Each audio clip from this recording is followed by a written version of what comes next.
Hello kind people of YouTube and welcome back to another video. As always, today we are going to take a look at the crypto markets and then go through a couple articles that you can already see open up here. Those articles of course will all be linked in the description. And before we start the video, let me just say, if you like my content, make sure to subscribe. I have these daily videos, at least one a day. Sometimes I upload 2 or 3 on the same day. And also, if you enjoy the channel, there are ways you can support it in the description. If you want to send a crypto donation or buy me a coffee, there's a variety of ways in the description, and I always appreciate any even tiny donation. But let's jump into the video for today, and let's just refresh the markets quickly so we have up-to-date information. Here on CoinMarketCap, we see the markets generally recovering a tiny bit. After they already shot up a bit, particularly XRP and Bitcoin Cash yesterday, we see mostly the coins shooting up a tiny bit more, well, not so much shooting up as inching up, with some tokens down a bit. Now, Bitcoin barely moving, down 0.02%, Ethereum up 1%, XRP is down 5%, likely to be explained by another really spectacular day yesterday where I believe it gained almost 20%.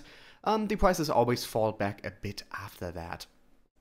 The standout here is Bitcoin Cash, which has seen, I believe, 3 spectacular days in a row now, up a whole 26.7%.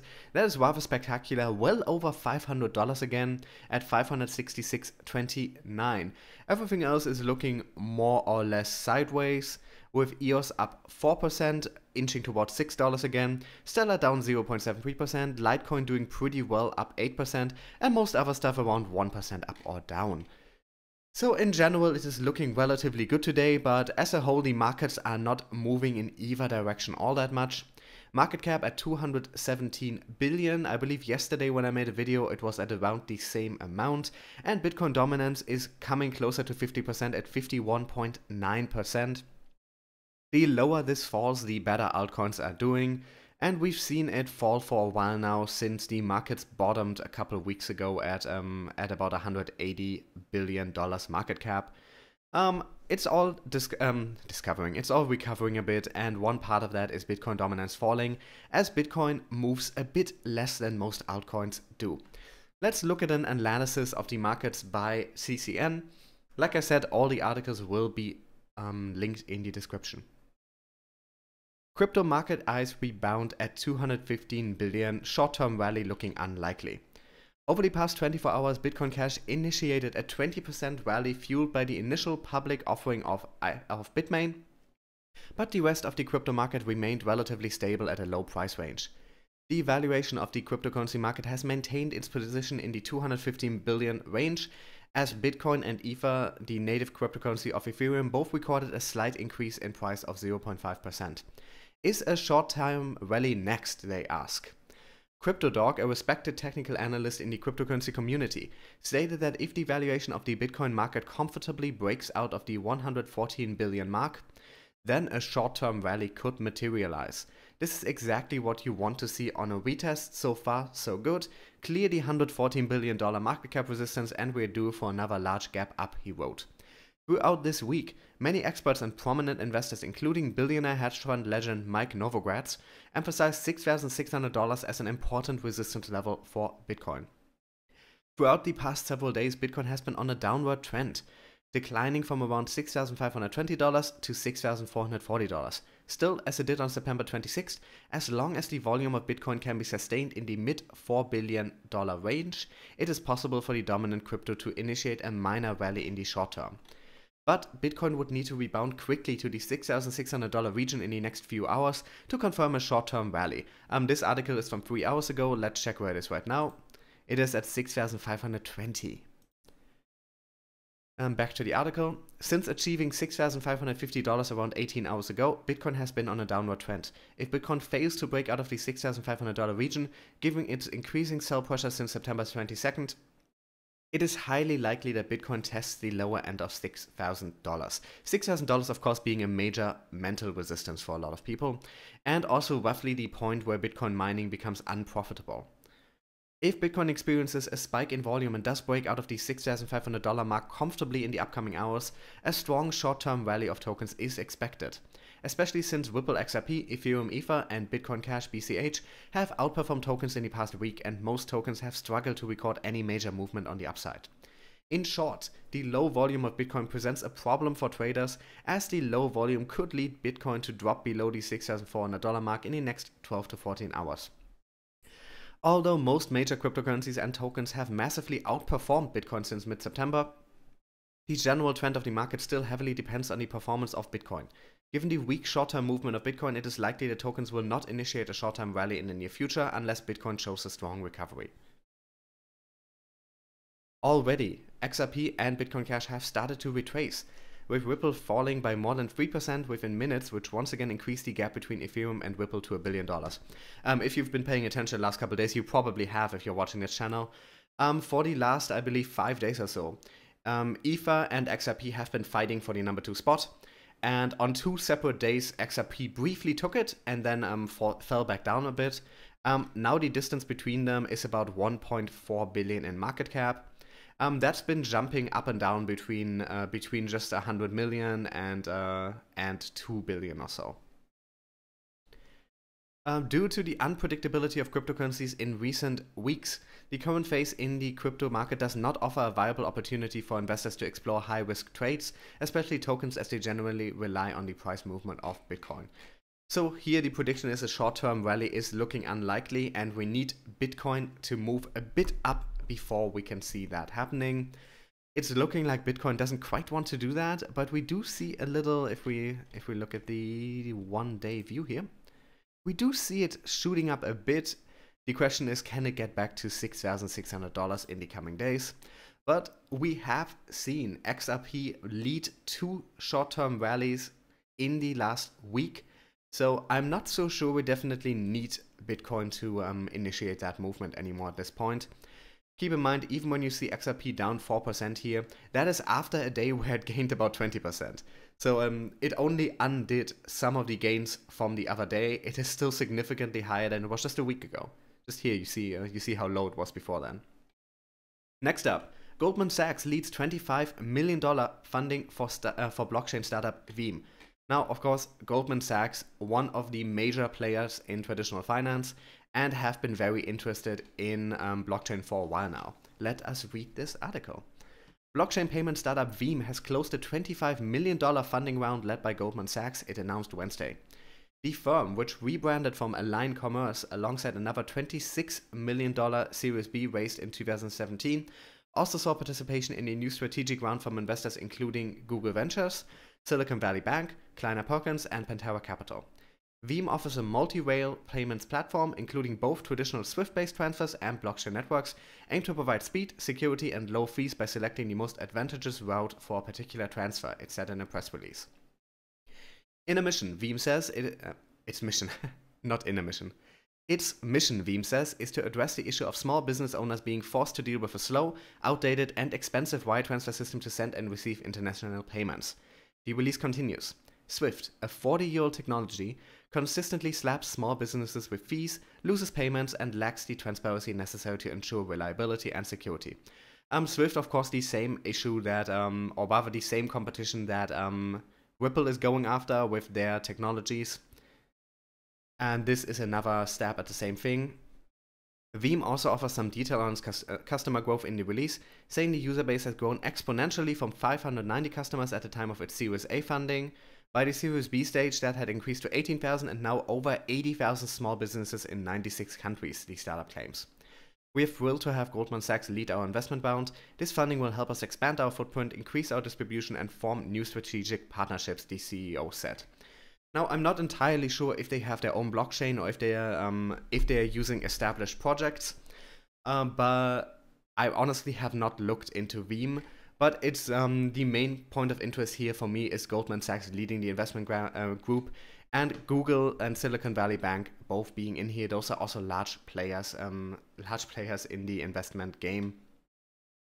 Now, I don't know in how far this is to be considered competition for Ripple, and in how far they might end up working together, because From this description, it sounds like they're essentially a middleman figuring out which existing platform transactions should be sent through.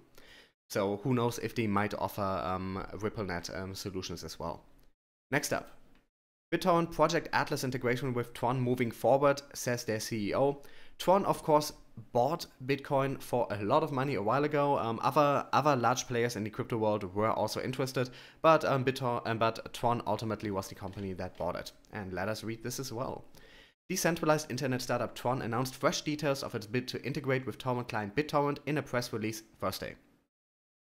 TRON, which acquired BitTorrent in July for an undisclosed amount, is now seeking to use its TRX token within the platform's user base to create a hybrid content-sharing ecosystem which leverages cryptocurrency.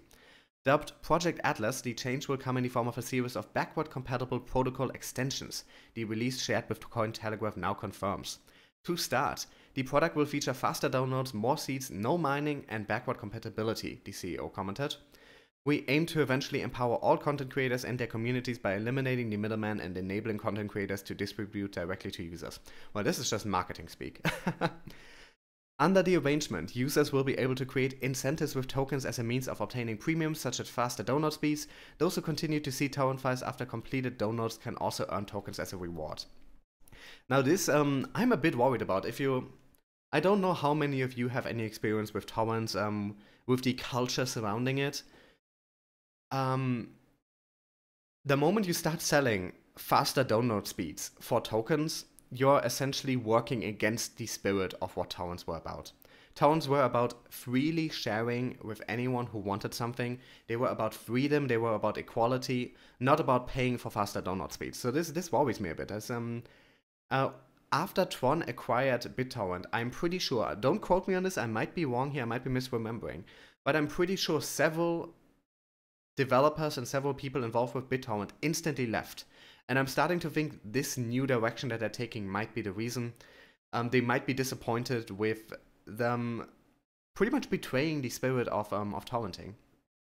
Now, as a business decision, I think this is good. This is a good product that can make them a lot of money, that can get a lot of use out of their token, but it goes completely against the spirit of what torrenting was about. But anyway, back to the article.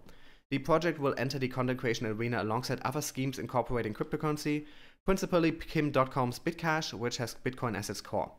TRON promises a further rundown of Atlas's features in a presentation set for September 28th, so tomorrow we should know a lot more. BitTorrent, which ended its live streaming business in 2017, was developed by Bram Cohen, who has since left the company to serve as CEO of Chia, a San Francisco-based company focused on improving cryptocurrency infrastructure.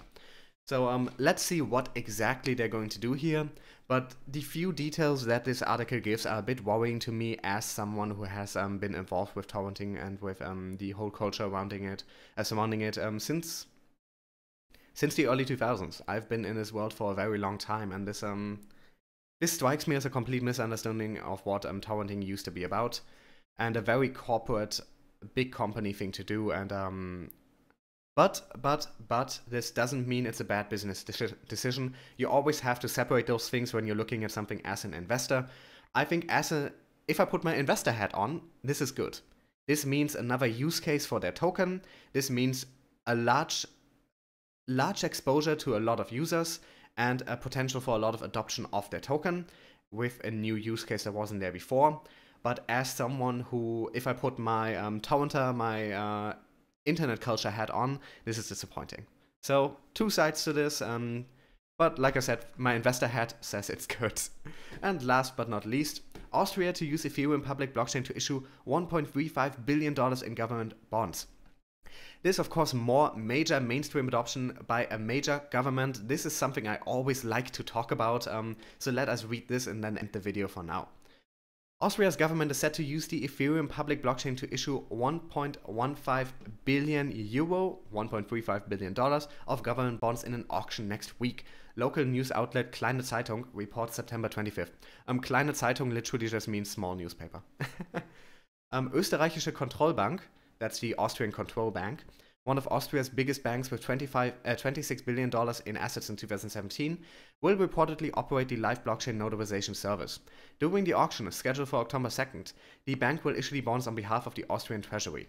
Austria's finance minister, Hartwig Löger noted that the ministry considers blockchain tech forms a focus on economic policy, adding, "Through setting up the FinTech Advisory Council at the Ministry of Finance, we are developing strategies enabling Austria to benefit optimally from these developments. They say this will be the first time a blockchain-based notarization service will be used as part of a federal bond auction in Austria. The procedure, which has reportedly been successfully tested, will draw on a system that has been developed internally by the bank to notarize data from Austria's established system, the Austrian direct auction system, as hash values on the Ethereum public blockchain.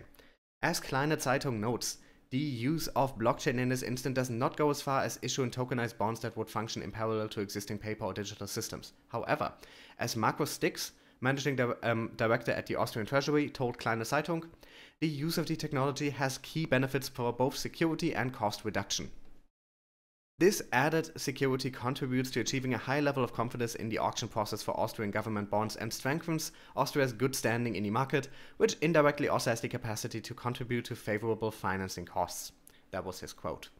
Earlier this summer, Cointelegraph reported on a major joint initiative between the World Bank and the Commonwealth Bank of Australia to issue a public bond exclusively through blockchain. The $100 that is 100 million Australian dollar, that is 73 million US dollar, deal entails 2-year bonds that were priced to yield a 2.251% return. This brings Sberbank, I don't know how to pronounce that, the corporate and investment banking arm of Russia's largest bank, conducted the first reported blockchain-based commercial bond transaction in Russia. This just shows us more governments, more central banks, more major things happening on blockchain. This, of course, being one of the main use cases, especially for Ethereum's blockchain. You can use it to validate, to securely store information, to make sure that information can't be messed with. And I always like seeing more governments test this stuff out. Now, it doesn't appear they're using any tokens in any way, they're just using the blockchain itself. But the more this happens, the more people get used to working with blockchain, the more people get used to crypto technologies, and this is good for mainstream adoption. Anyways, that is where I'm gonna end this video. As always, thank you so much for watching. All the links to these articles are in the description. If you want to ask me any questions, I'm planning to make a question and answer video soon. There's an email address also in the video description where you can send me questions. If you have anything you want me to respond to, send it there. I'm much more likely to respond than when you're writing in the comments here, because I lose track of comments very easily. Also, my social media links, I have a Facebook and a Twitter page, as well as if you want to support the channel, there's ways you can send crypto donations. If you want to sign up to Binance, I have a referral link. At no extra cost to you, I get a small cut from your fees. Or if you want to buy me a coffee, there's a way to give me small donations through PayPal at $3 each. That is also in the description. I very much appreciate all of those, but even if you give me nothing, just watching this video, you're one of the good guys. I will talk to you guys soon, and thanks for watching.